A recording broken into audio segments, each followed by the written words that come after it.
Olá, tudo bem? Durante a pandemia, todas as atividades humanas tiveram que se adequar às novas realidades. Viemos para aplicativos, viemos para celulares, monitores e começamos a criar as nossas possibilidades de interação naquele momento. Se antes isso se tornava apenas adequado a determinadas áreas, a partir daquele momento, todos nós estávamos impelidos a criar para esses aplicativos. Na área do teatro, de um dia para o outro, tivemos que tentar dar as nossas aulas e as nossas criações nas plataformas que nos eram ofertadas. Não foi um trabalho muito fácil, porque, assim como diz Marvin Carlson, o teatro não estava sendo compartilhado fisicamente. Portanto, não era exatamente teatro. Nós compartilhávamos o tempo, mas não o espaço. Se a base que a gente entendia de teatro era exatamente uma atividade compartilhada no mesmo espaço e tempo, anteriormente, agora poderíamos pensar em criar síncrona ou assincronamente as nossas atividades. Pois bem, não tínhamos nenhum recurso, nenhuma forma inicial de pensamento de como fazer isso. E todos nós tivemos que ser criativos e tentar, de uma certa forma, adequar os nossos processos para essas plataformas. Eu criei aqui uma certa bússola para entender o processo de criação de uma oficina de teatro via internet. Ela não é integralmente uma forma metodológica, mas ela é uma ideia, uma criação de como eu consegui realizar durante aquele período as minhas atividades. Foi muito interessante depois do retorno às salas de aula, tanto pelo fato de que voltamos a fazer aquilo que acreditávamos e amávamos muito, mas também pelo fato de que, a partir daquele momento, me parecia, pelo menos, que estávamos criando uma nova forma, uma nova atividade do teatro. Para o ator, agora, haveria a possibilidade também da criação desse e-teatro, dessa forma interacional de teatro via online. Eu não estou aqui para qualificar se é melhor ou pior a forma. E também afirmo, e assim embaixo, assim como Marvin Carlson, de que não é teatro. Não é teatro. Não é teatro, mas é uma forma cênica, sim, possível e realizável. Todos nós criamos, todos nós fizemos e refizemos as nossas atividades e elas estão aí para comprovar de que há formas novas e possíveis de criação. Me parece então que até estamos um pouco atrasados com relação a estes pensamentos. Isso porque, se paramos para pensar agora, estamos tentando falar e regular as atividades via internet, inclusive nos processos éticos, né, das deepfakes e etc, etc. Mas, além disso, agora parece que já enquanto estamos realizando essa conversa, o ChatGPT e as inteligências artificiais já vêm também a criar novas possibilidades de interação. E acho possível que o teatro não passe por isso. Acho extremamente interessante começar a criar um diálogo com essas novas formas e pensar em como, no futuro próximo, poderemos usar das plataformas para a criação de novas formas de teatro, novas formas de interação cênica. Bom, comece planejando a sua oficina. Você precisa ver objetivamente o que você vai fazer, quais são as suas necessidades técnicas e o que você quer realizar junto com os participantes da tua oficina. Tendo isso bem claro, defina qual a melhor plataforma para que você possa fazer e compartilhar a tua oficina. Existem várias, existe desde Zoom, Google Meet, Microsoft Teams, Instagram, várias opções de possibilidades aí de plataformas que você pode escolher para desenvolver a tua oficina. esteja bem claro na objetividade do que você quer realizar junto às pessoas, com o que a plataforma te dá.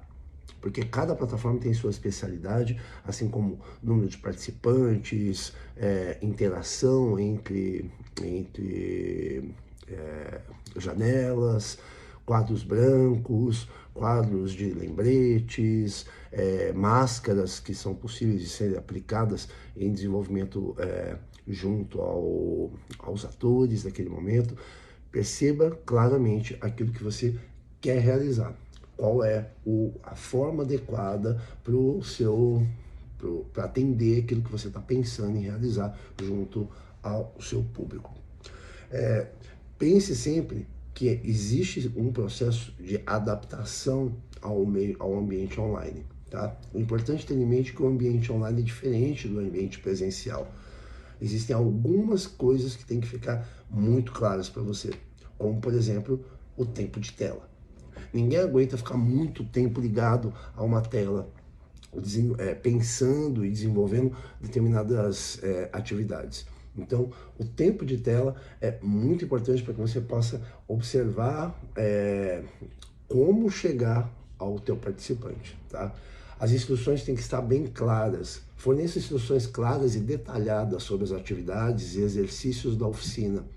Certifique-se de que os participantes entendam as expectativas e saibam como realizar as atividades corretamente. Utilize os recursos visuais que a plataforma te dá. Então, observe a plataforma, veja o que ela já te dá de antemão e utilize desses recursos visuais. É bem interessante você poder fazer alguns testes anteriormente para que você tenha absoluta certeza de como realizar essas interações a partir dessas práticas, né?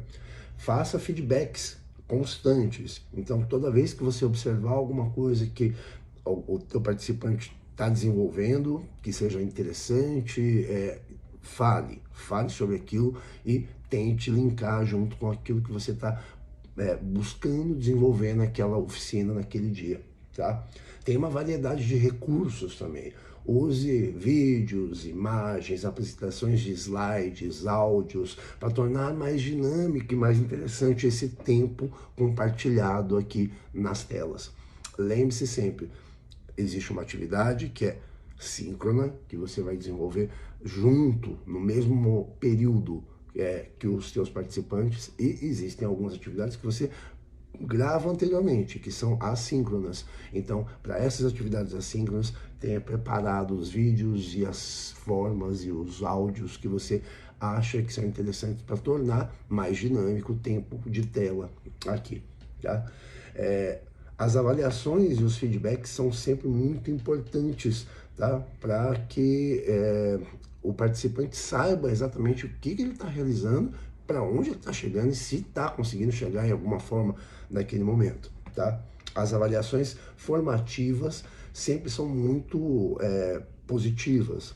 Realize avaliações formativas como exercícios práticos, quizzes e discussões no grupo. Isso permite que você avalie o nível de compreensão e comprometimento do participante junto com a tua oficina, tá? Faça também alguns feedbacks individuais, de repente, não no momento da oficina, mas no momento posterior, via WhatsApp ou via e-mail, que seja, mas avalie individualmente.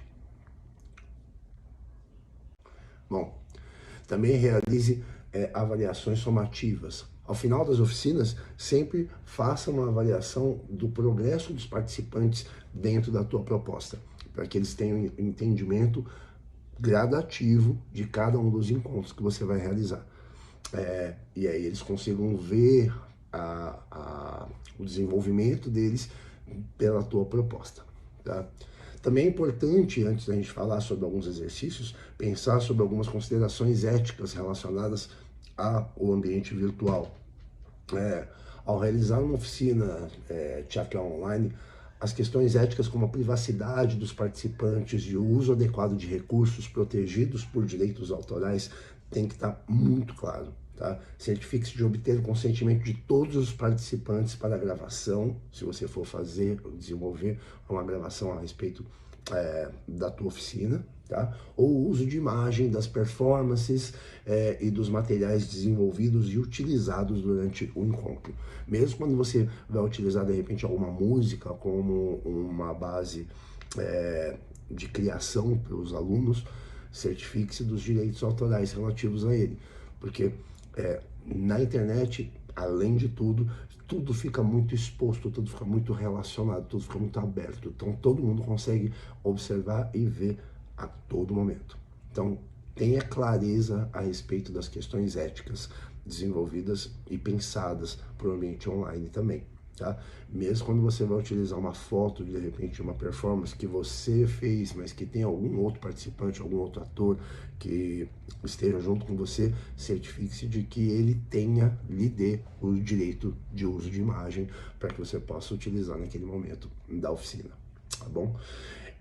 Isso é importante porque muitas vezes a gente está falando aqui, por exemplo, fazendo a nossa oficina e de repente alguns prints ou alguns links começam a ser realizados durante a oficina. Então, esses prints eles podem ser passados para frente. Então, é sempre importante que fique tudo muito, muito claro, tá? A partir disso, tendo clareza sobre teu objetivo, então a realização da tua oficina, o que você quer desenvolver com ela. E na segunda questão, a escolha da plataforma, a observação de como cada uma das plataformas pode ou não auxiliar no teu desenvolvimento. Bom, vamos para alguns exercícios práticos. Assim como numa oficina de teatro, comece com alongamentos e trabalhos físicos e vocais. Se atente ao fato de que o participante não está presente junto a você. Então a sua atenção tem que estar muito redobrada ao fato de que com qualquer tipo de consigna errônea ou com qualquer tipo de possibilidade de entendimento errado do teu processo, o participante pode fatalmente se acidentar. Então, fique muito atento para que a gente possa fazer mais lentamente e, ao mesmo tempo, que a sua observação seja em cada um dos participantes. No meu caso, eu fiz com múltiplas plataformas, múltiplos visores, e eu gravei anteriormente os exercícios de alongamento, passei os exercícios, depois eu fiquei com o vídeo, passando novamente pela segunda vez, enquanto eu observava cada um dos participantes, o que eles estavam fazendo naquele momento. É muito importante essa atenção, porque num caso de se acidentar, você não estará lá presente, você não tem como, de alguma forma, socorrer aquela pessoa naquele momento. Então, a sua atenção tem que estar muito redobrada a isso. Os exercícios vocais, eles podem seguir normalmente, só que sempre pense que há um delay entre as diversas plataformas. Então, o que eu falo aqui presencialmente demora um certo tempo até que determinada pessoa escute do outro lado. Então, também é bem interessante fazer individualmente.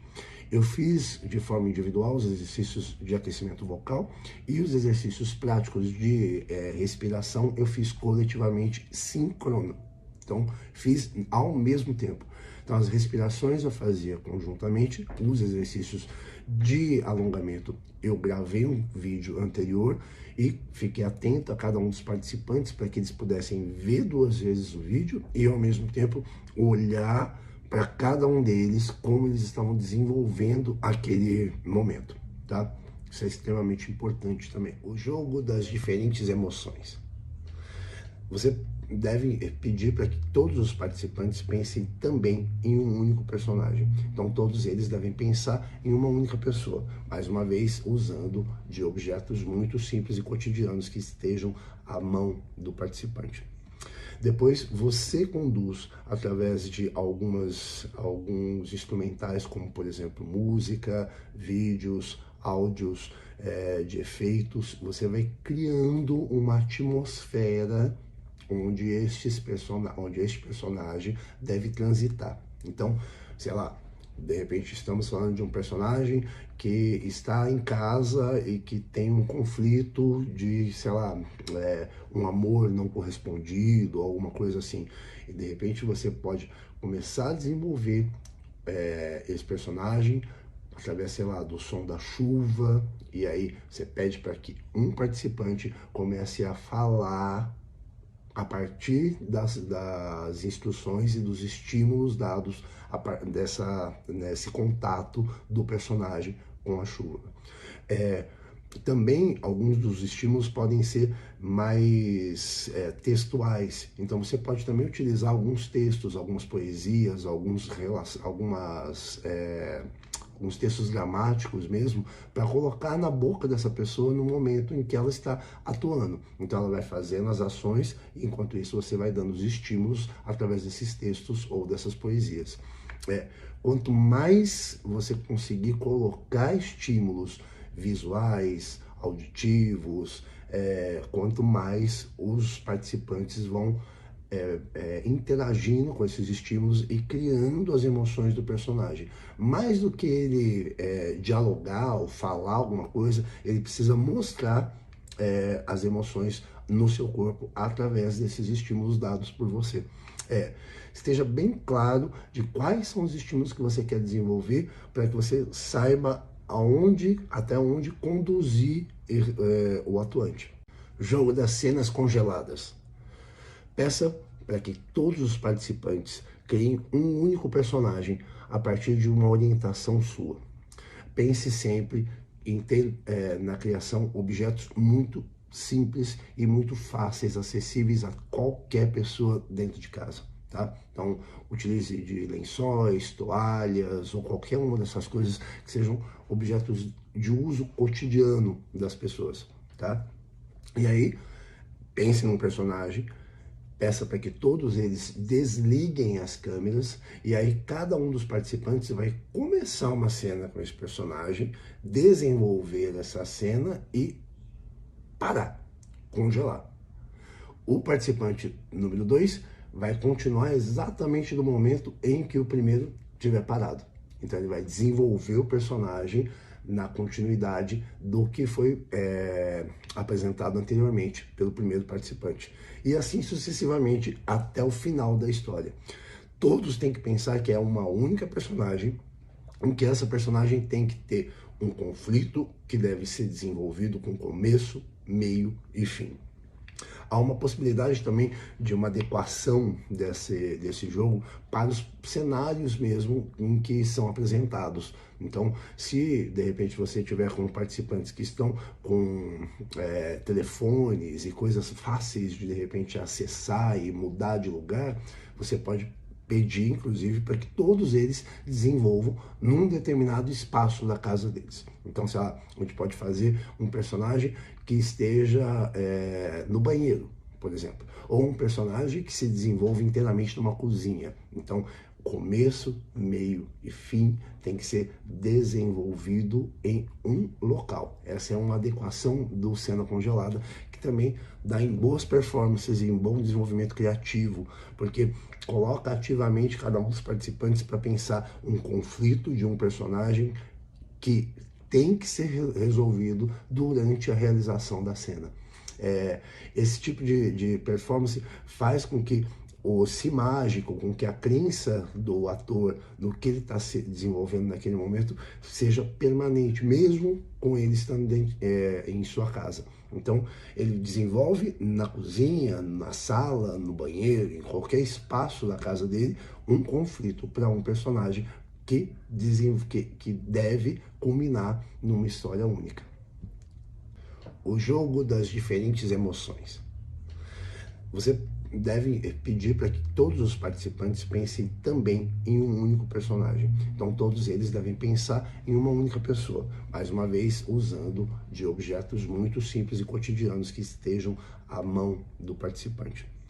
Depois você conduz através de alguns instrumentais, como por exemplo música, vídeos, áudios, de efeitos. Você vai criando uma atmosfera onde este personagem deve transitar. Então, sei lá, De repente estamos falando de um personagem que está em casa e que tem um conflito de, sei lá, um amor não correspondido, alguma coisa assim. E de repente você pode começar a desenvolver esse personagem através, sei lá, do som da chuva, e aí você pede para que um participante comece a falar a partir das instruções e dos estímulos dados nesse contato do personagem com a chuva. Também alguns dos estímulos podem ser mais textuais, então você pode também utilizar alguns textos, algumas poesias, alguns textos dramáticos mesmo, para colocar na boca dessa pessoa no momento em que ela está atuando. Então ela vai fazendo as ações, e enquanto isso você vai dando os estímulos através desses textos ou dessas poesias. Quanto mais você conseguir colocar estímulos visuais, auditivos, quanto mais os participantes vão interagindo com esses estímulos e criando as emoções do personagem. Mais do que ele dialogar ou falar alguma coisa, ele precisa mostrar as emoções no seu corpo através desses estímulos dados por você. Esteja bem claro de quais são os estímulos que você quer desenvolver para que você saiba até onde conduzir o atuante. O compartilhamento dos resultados da oficina. É muito importante pensar que, diferente de um teatro, quando a gente abre uma plataforma, que seja o YouTube, que seja o Google Meet, o Zoom, etc., para apresentar um vídeo, esse vídeo ele pode circular por diversos ambientes, às vezes ambientes positivos e bem interessantes, porque promovem a reflexão e o diálogo, em outros momentos não positivos. Então, acho sempre importante que os links sejam fechados àquele grupo ou aos convidados daquele grupo, e que a gente consiga promover uma interação apenas em determinados momentos das apresentações. Porque, caso contrário, muitas vezes a gente acaba assistindo um vídeo, sei lá, de uma performance no YouTube, sendo feita de forma síncrona, e muitos comentários subindo, faz com que a gente não preste mais atenção na performance em si, mas sim na lista de comentários, né? E aí, comentários que às vezes envolvem questões éticas muito profundas que não deveriam estar presentes naquele espaço, naquele momento. Então, ache o momento exato que você quer que o público possa interagir com as formas realizadas, com as formas apresentadas pelos seus atores ou performances. Porque quanto mais você promover a interação do público junto à performance apresentada, mais interessante vai ser para o público. Mas, ao mesmo tempo, quanto mais eles tiverem a possibilidade, né, de desenvolver, o performance tiver a possibilidade de desenvolver a sua atuação de forma íntegra, sem interrupções, melhor. Porque já uma forma pensada, né, para um compartilhamento em grande escala, em larga escala. E muitas vezes isso pode gerar prints, pode gerar gravações, links, etc, etc, que são compartilhados em deep webs e em outros lugares assim. Então pense exatamente como você quer compartilhar isso, como você acha que é importante para a tua oficina, para a tua realização, que chegue até o público. É extremamente importante que o público esteja junto no teu pensamento, que ele consiga ver os resultados da tua oficina, mas pense qual o momento, pense se esse momento ele é integral ou não, ou se você vai permitir apenas determinados momentos de interação. Assim você protege também o material cênico realizado pelos atores ou pelos performers, mas também pensa no compartilhamento síncrono junto ao público. Por fim, acho importante pensar que a relação entre o teatro e a internet veio para ficar. Se o que a gente realiza aqui de forma síncrona não é teatro, e eu tenho absoluta certeza de que não, é uma nova modalidade de atuação, uma forma diferente que talvez possa facilitar determinadas produções, possa fazer com que algumas ideias de alguns artistas possam se desenvolver no mínimo, né, dentro da sua própria casa, usando materiais muito simples, mas que também tenham a potência e a força de representação, né, do teatro. Então, mas de uma forma diferente, de uma forma que não é exatamente como a gente antes conhecia, mas de uma forma que hoje possibilita novas interações. Eu acho, inclusive, que o futuro apresenta, por exemplo, as inteligências artificiais como novas formas de desenvolvimento e criação para o ator. A gente está falando aí, por exemplo, de atores criados pela inteligência artificial, ambientes criados em inteligência artificial, cenários, histórias e todas essas questões colocadas na nossa frente pode assustar, pode nos deixar meio atônitos de como a gente vai conseguir chegar a dialogar com o teatro que a gente conhece, né? Com a forma teatral que a gente já está habituado a fazer. Mas eu acho que é um novo caminho, é somente uma nova seara a ser descoberta, a ser feita. Se a gente vai precisar pensar e desenvolver os prompts para as inteligências artificiais responderem às formas que a gente está pensando para as nossas criatividades, isso talvez o tempo dirá. Mas hoje, se a gente já tem a possibilidade de internet de alta velocidade, por exemplo, a gente já tem como compartilhar o nosso trabalho com muita gente.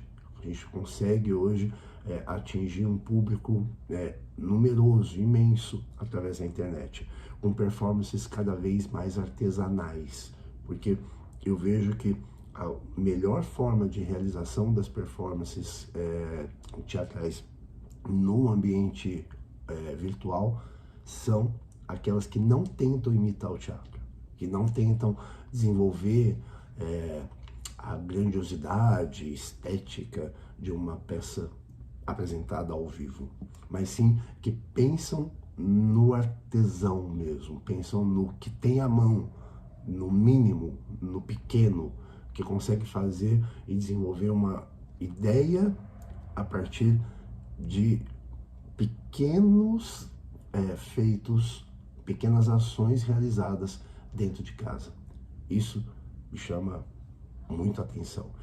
Isso me parece, talvez, citando um pouco o Walt Whitman, um teatro elétrico, uma forma nova e potente, talvez, de realização cênica para todos nós, para o século XXI. Obrigado.